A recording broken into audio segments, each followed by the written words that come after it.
What is trust worth? What happens when the person welcoming you into their home and offering you food is not a kind host, but someone with bad intentions? This is the story of Erin Patterson, a seemingly devoted mother and wife who used a family meal to commit one of Australia's most planned and tragic mass murders. In the quiet town of Leongatha, Victoria, 3 people died quickly and painfully, while another almost did. After eating a homemade beef Wellington, the cause was not a gun or a knife, but a very dangerous mushroom called the death cap. This story looks at the events created by Erin Patterson, exploring family ties, a detailed investigation, and the legal results of a deep betrayal. Get ready to rethink everything you know about trust, lies, and hidden secrets. This disaster started a long time ago, linked to the difficult relationship between Erin Patterson and her ex-husband, Simon. Even though they were separated, they were trying to raise their 2 kids together. However, people close to them suggested that there was increasing anger, especially about money issues and the fact that their relationship was really over. This conflict sets the important background for the crime. Erin's in-laws, Don and Gail Patterson, and their family were seen as stable and strong in their Christian faith. They were respected in the community and were invited to Erin's home on July 29, 2023, under false reasons to make them feel safe and to use their kindness. The trick was the smartest part of the plan.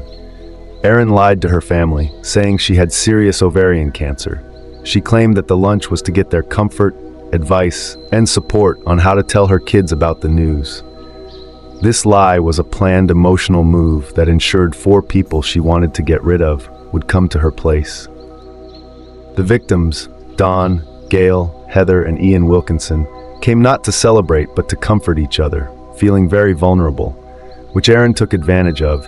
She chose a beef Wellington for its complexity, allowing her to hide a deadly ingredient in the tasty filling made from mushrooms, herbs, and shallots. A big mistake in her plan was that a 5th target, her estranged husband Simon, did not come. He received an invitation but decided at the last minute that he was too uneasy to attend. This choice saved his life and shifted all attention to the 4 who did come. This close call shows how cruel Erin was. She wanted to completely cut ties with her past marriage. The careful planning mixed with the pain she was about to cause created a disturbing tension. The key moment came soon after the meal. After eating the beef Wellington, all 4 guests became very ill. They had severe stomach pain, nausea, and diarrhea, which made emergency services think it was just serious food poisoning.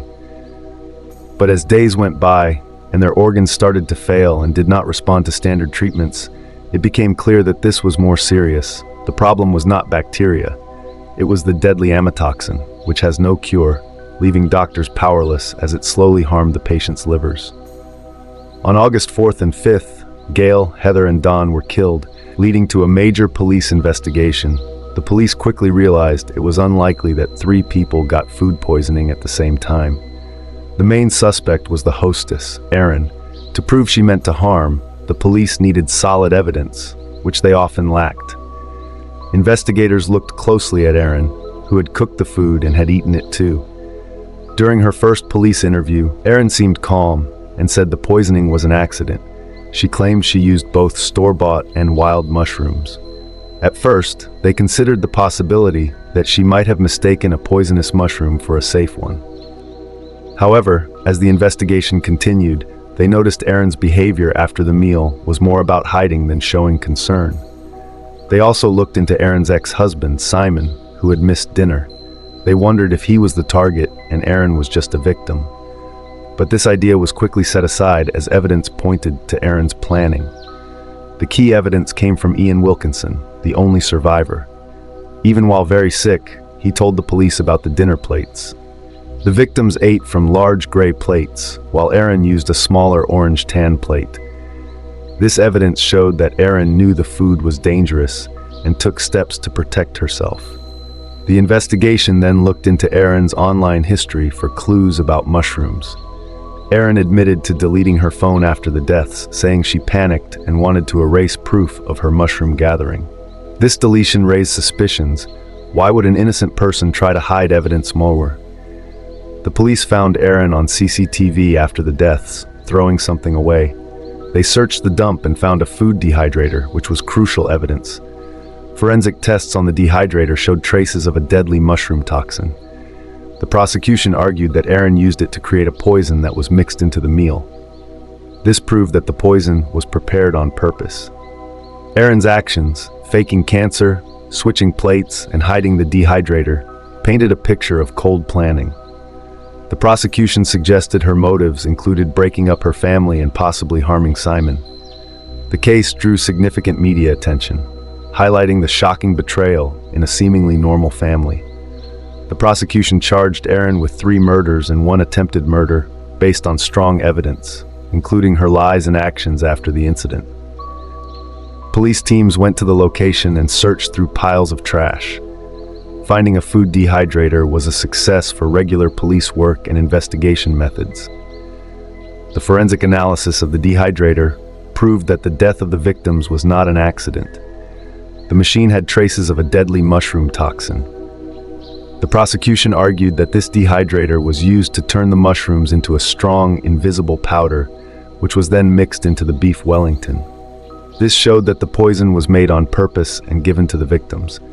The careful planning, faking cancer, switching plates, and getting rid of the dehydrator shows a lack of feeling. We want to know, which of Aaron Patterson's lies, the fake cancer or throwing away the dehydrator, do you think is the most serious? Tell us what you think in the comments below. During police questioning, Aaron's story started to fall apart because of the strong evidence.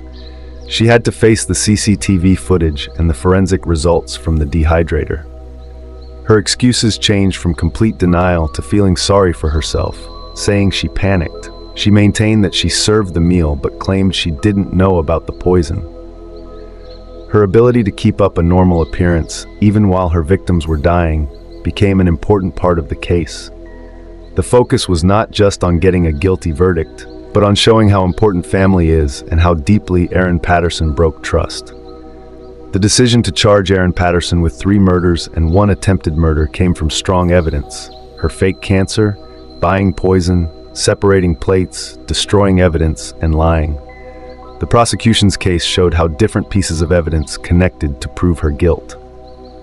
The many lies showed her true mental state, not innocent, but part of a planned scheme that continued even after the victims were buried.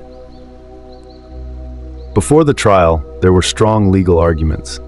The defense strongly argued against allowing the dehydrator as evidence, saying its handling was questionable and that the test results didn't prove she did anything wrong on purpose. Their strategy was clear. By hiding the physical evidence, they could support their main argument that the whole situation was a tragic accident caused by a mistake in identifying mushrooms. The prosecution was determined and showed strong expert evidence about the death cap mushroom. They argued that no experienced forager or careful cook would mistake it for anything else. The evidence, including the dehydrator, the switched plate, and the wiped phone, clearly showed that Aaron Patterson knew what she was giving her family. As the trial date approached, the Leongatha community got ready. The arrival of international media turned the quiet courthouse into a focus for the world. This case was more than just about the victims. It highlighted the hidden problems in a seemingly normal family. People started to pay close attention to Aaron Patterson's behavior. She was calm, distant, and seemed to show no emotional distress during the trial. Many questioned her mental state. Was she a cold murderer or someone overwhelmed by hardship? Psychiatrists debated whether her fake cancer diagnosis showed a deeper need for attention and control that led to violence. Numerous people doubted her mental condition. Was she a heartless murderer or a self-absorbed individual pushed to extremes by hardship and rejection? Psychiatrists discussed whether her invented cancer diagnosis indicated a deeper pathological craving for attention and control that eventually escalated into violence. No matter the mental health views, the legal case continued. Her actions were planned, and it was the state's job to prove she intended to kill, not just that she had a troubled mind. The Supreme Court trial was long and stressful. In their final arguments, the prosecution gave a strong summary of the evidence, clearly showing the order of events and strong proof that the crime was planned. They pointed out that this was a planned crime, taking advantage of the victim's love and trust to commit murder. They argued that changing the license plate alone made the defense's idea of an accident unlikely. The defense's final statement tried to create doubt, asking the jury to consider that people make mistakes. They stressed the idea of an error, suggesting that Aaron's later lies were due to fear and poor legal help, not guilt. They argued that a mistake during a search should not lead to a murder conviction, and claimed that the prosecution did not show a clear link between the estranged husband, Simon, and the real motive for the crime. After 7 days of talking, the jury returned to the courtroom. You could feel the tension in the air. On July 7, 2025, they made a clear decision. Guilty of all charges, 3 murders and 1 attempt to murder. The situation was complicated, and the strong evidence and clear reasons for deceit were impossible to ignore. The courtroom was totally quiet. Aaron Patterson, who hosted the family, is now found guilty of being a serial killer. The decision was evident. The system functioned successfully. The thorough investigation, which considered every aspect from the dehydrator's retrieval to the slight differences in tableware, had achieved justice for Don, Gale, and Heather Patterson, as well as for Ian Wilkinson. The reason was less important than the clear way it was proven, showing that evil actions, no matter how well hidden, cannot survive the careful work of forensic science and law enforcement. The results led to a quick shift in focus from beliefs to the results.